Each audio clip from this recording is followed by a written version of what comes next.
Bonjour les enfants! J'espère que vous vous portez bien et je vous souhaite la bienvenue dans École du dimanche chez toi. Aujourd'hui, on va passer un agréable moment autour de chants, d'enseignements et de bien d'autres choses encore. Alors, sois attentif.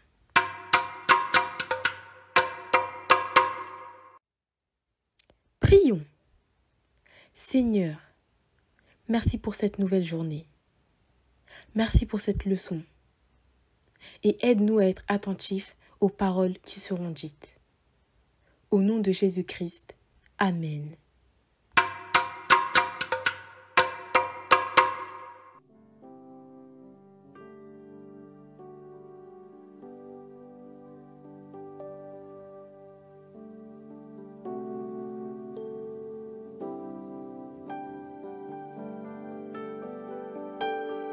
Au-dessus des puissances, au-dessus des rois, au-dessus de la nature et de la création, au-dessus de tous les plans des hommes sages, bien avant le monde tu existais. Au-dessus des royaumes, au-dessus des trônes, au-dessus des merveilles que ce monde a connues, par-dessus tous les trésors de la terre, rien ne peut mesurer ta valeur. Crucifié, seul abandonné, tu as souffert, méprisé, rejeté, telle une rose, foulée par nos pieds. Tu m'as sauvé, tu m'as aimé, par-dessus tout.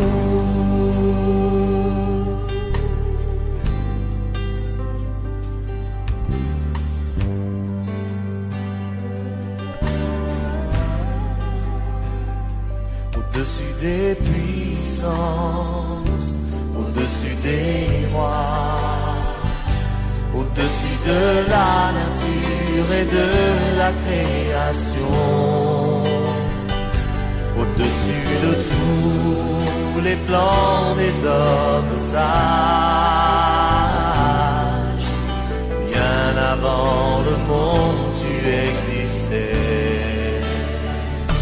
Au-dessus des royaumes, au-dessus des trônes, au-dessus des merveilles que ce monde a connues, par-dessus tous les trésors de la terre, rien ne peut mesurer ta valeur.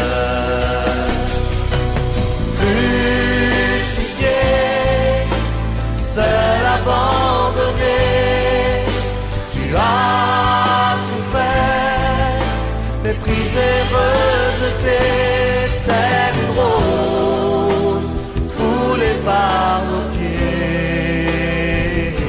Tu m'as sauvé, tu m'as aimé, par-dessus tout. Crucifié, seul abandonné, tu as souffert, méprisé, rejeté, telle une rose, foulée par nos pieds. Tu m'as sauvé, tu m'as aimé, par-dessus tout.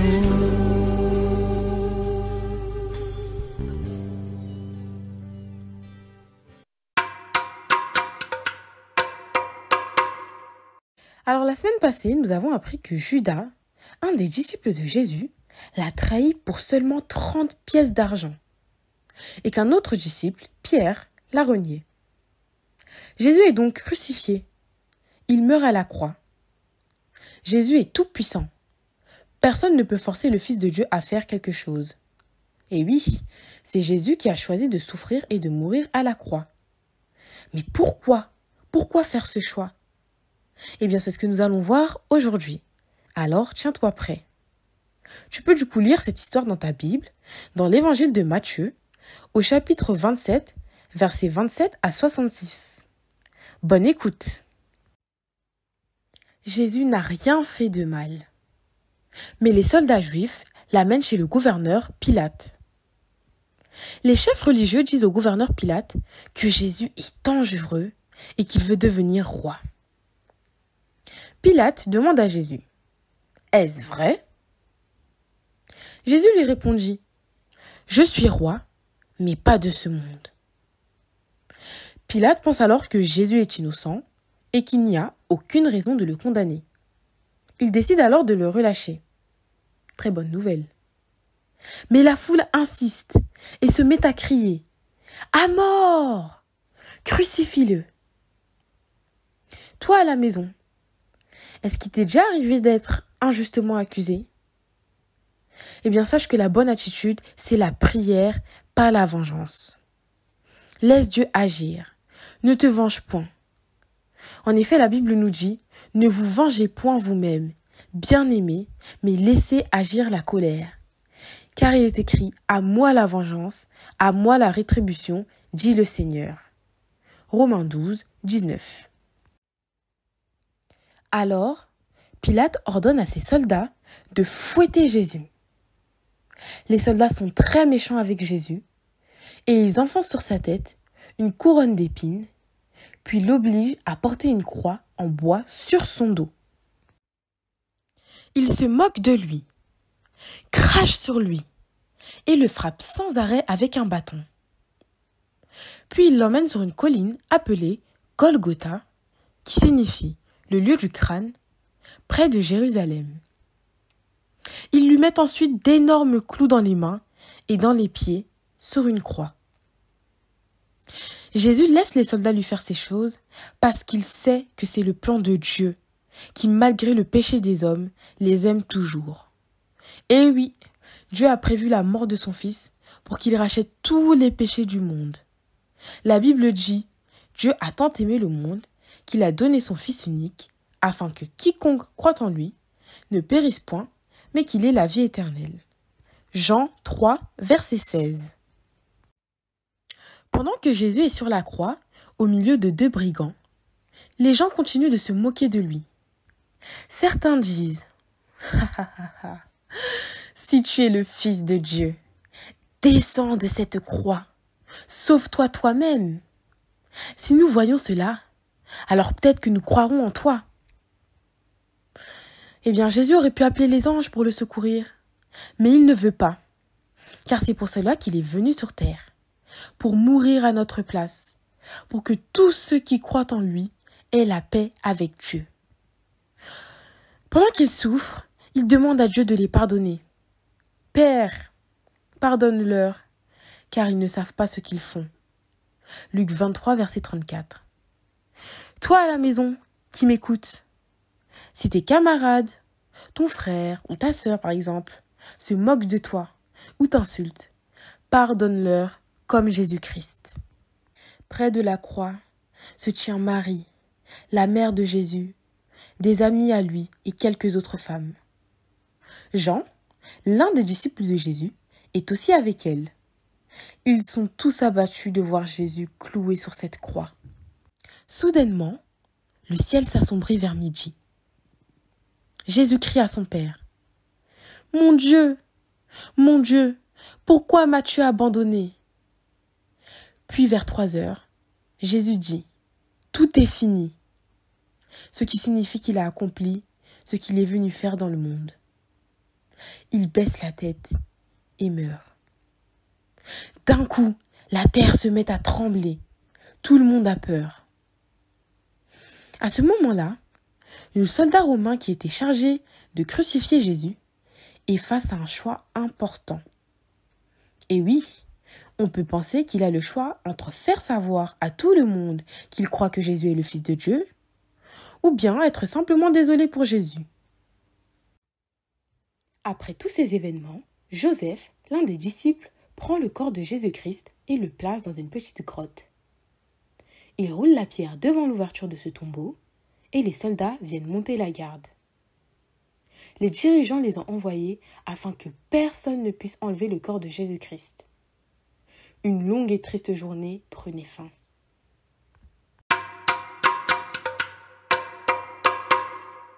Toi qui appartiens déjà à la famille de Dieu, remercie Jésus qui est mort pour le pardon de tes péchés. Et pour toi qui n'appartiens pas encore à la famille de Dieu, la Bible dit que Dieu a tant aimé le monde qu'il a donné son Fils unique, Jésus, afin que si tu crois en lui, tu ne périsses pas, mais que tu reçoives la vie éternelle. Par conséquent, crois en Jésus et tu seras sauvé. Et maintenant, place au verset à retenir.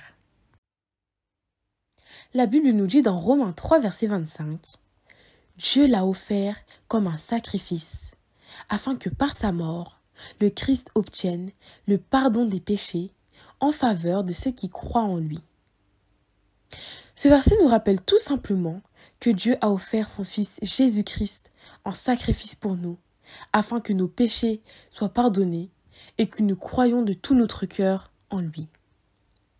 Alors, je t'invite à répéter ce verset avec moi.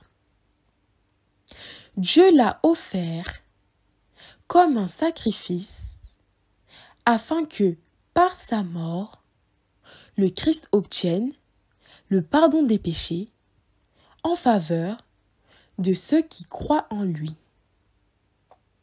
Allez, encore une fois. Dieu l'a offert comme un sacrifice afin que par sa mort, le Christ obtienne le pardon des péchés en faveur de ceux qui croient en lui. Allez, répète ce verset et retiens-le pour une dernière fois.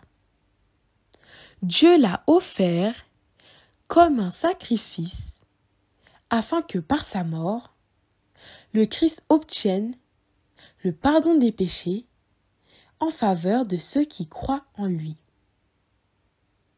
Super! Je te remercie de ta participation.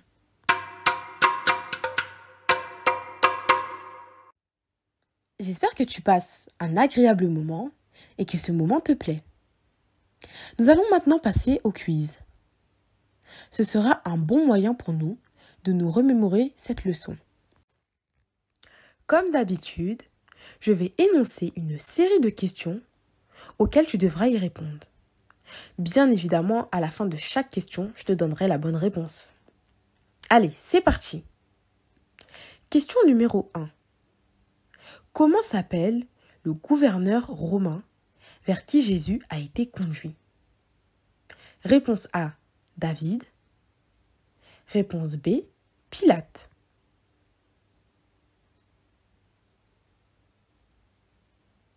Eh bien, la bonne réponse, c'est la réponse B. C'est bien Pilate, le gouverneur romain, vers qui Jésus a été conduit. Question numéro 2. Qu'est-il arrivé à Jésus après son jugement par le gouverneur romain Pilate? Réponse A. Les soldats l'ont fouetté, ils lui ont mis un manteau rouge, une couronne d'épines, et ils se sont moqués de lui. Réponse B. Ils l'ont adoré.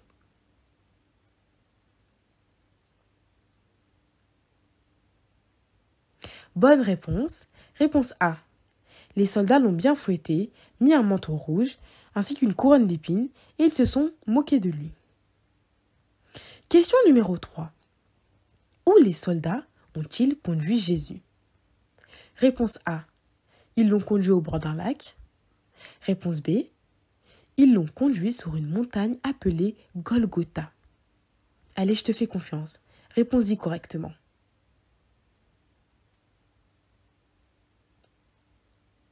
Bonne réponse. Réponse B. C'est bien à Golgotha que les soldats ont conduit Jésus. Question numéro 4. Qu'est-ce que les soldats ont fait à Jésus sur la montagne Golgotha? C'est très facile. Réponse A. Ils l'ont cloué sur la croix. Réponse B. Ils l'ont libéré. Allez, c'est parti.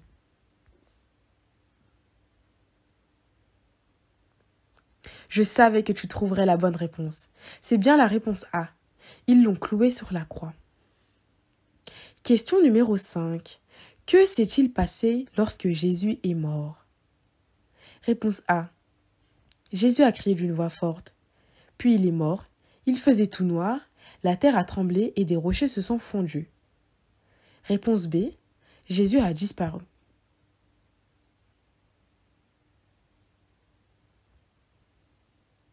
Bonne réponse encore. Réponse A.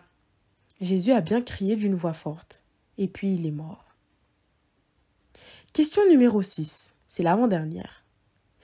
Qu'a dit le soldat en voyant ce qui s'était passé? Réponse A. Cet homme était vraiment le Fils de Dieu. Réponse B. Cet homme n'était pas le Fils de Dieu.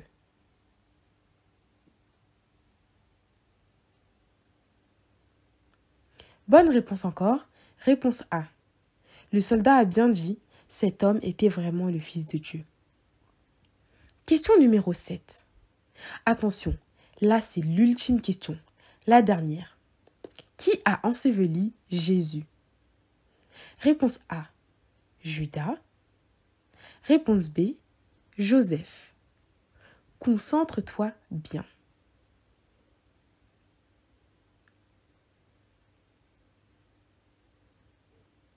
Bingo! Eh oui, bonne réponse B. C'est bien Joseph, un homme de la ville d'Arimathée, qui a mis le corps de Jésus dans son propre tombeau et qui a roulé devant une grosse pierre pour le fermer. Merci pour ta participation à ce quiz. Oh mince! C'est déjà la fin de notre émission. En tout cas, j'espère que tu as apprécié ce moment et je te remercie d'avoir été attentif du début jusqu'à la fin. Et puis tu sais, Jésus n'est pas seulement mort. Eh oui, il est aussi ressuscité 3 jours après sa mort. D'ailleurs, je t'invite à te joindre à nous le lundi 5 avril à partir de 10h30 au club que nous organisons à l'occasion de la fête de Pâques.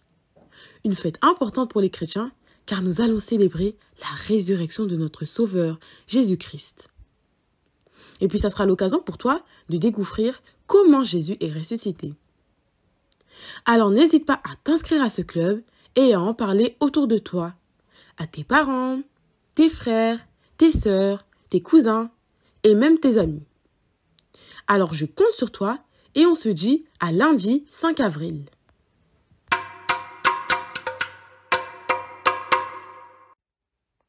Prions. Mon Dieu, merci pour cette leçon. Je te remercie pour ton grand amour par le sacrifice de Jésus à la croix afin que nous soyons sauvés. Amen.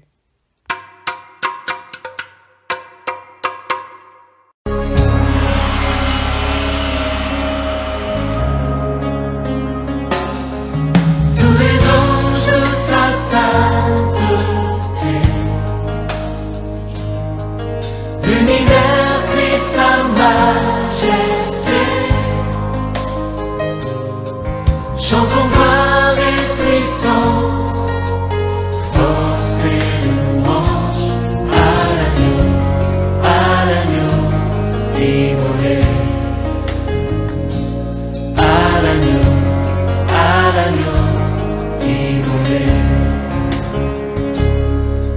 Les ténèbres ont reculé devant l'œuvre de la croix,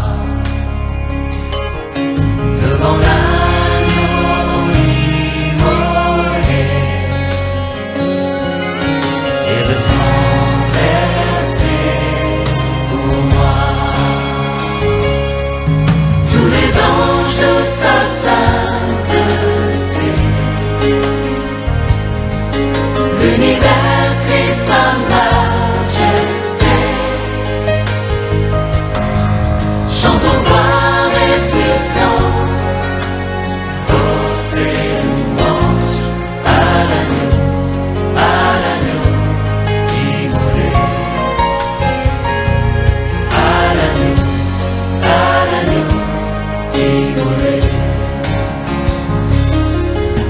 la vie.